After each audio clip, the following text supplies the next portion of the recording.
As a young boy, I remember my father explaining that farts and poop were full of methane, a potent flammable. Like me, Dad thought this was hilarious, but he was also fascinated by the practical applications yet to be adopted.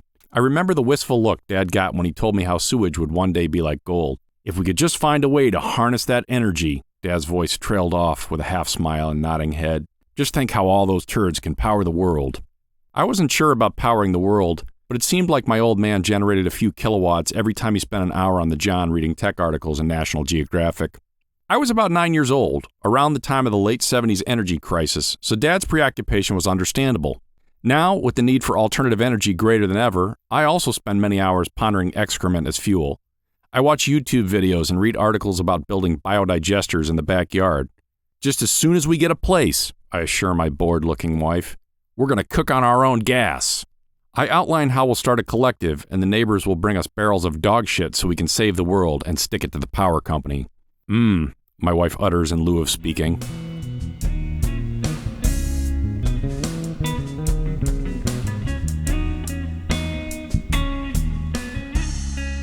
I recently saw a headline about a woman who farts in jars and sells the jars on the internet. At first, the optimist in me assumed she must have stumbled onto a breakthrough to move humankind forward. But it turns out she's just a sexy reality star whose fans pay $1,000 a jar to huff her farts. Hey, we all have our turn-ons. If you want to smell armpits or dress up like a Muppet, God bless. But I get judgmental when you drop $1,000 on an empty jar purportedly filled with ode to internet star's ass. $1,000 could feed a village in Thailand for a month or jumpstart a working-class kid's college education. Hell, if you want to keep your spending selfish, you could surely find someone to blow real farts in your face for $1,000.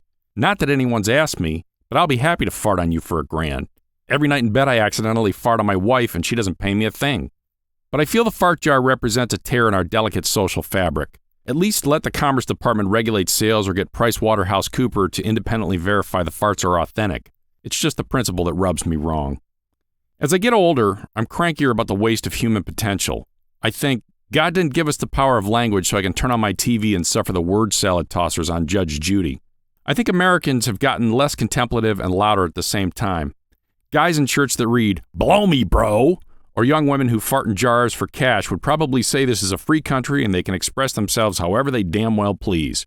Well, short of shouting fire in a crowded theater or directly inciting violence, this is a free country and freedom of speech is sacred. Still, I think how right the philosopher Kierkegaard was when he remarked that people demand freedom of speech as a compensation for the freedom of thought, which they seldom use. I'll grant that there might be money in it, but given even a little thought, most kids probably wouldn't rank internet fart jar salesperson as their first career choice. If it fell in my lap along with, say, an easy $10 million, I could probably be convinced. But until then, I'll keep my day job and hope that we humans find better places to stick our noses than very expensive empty jars.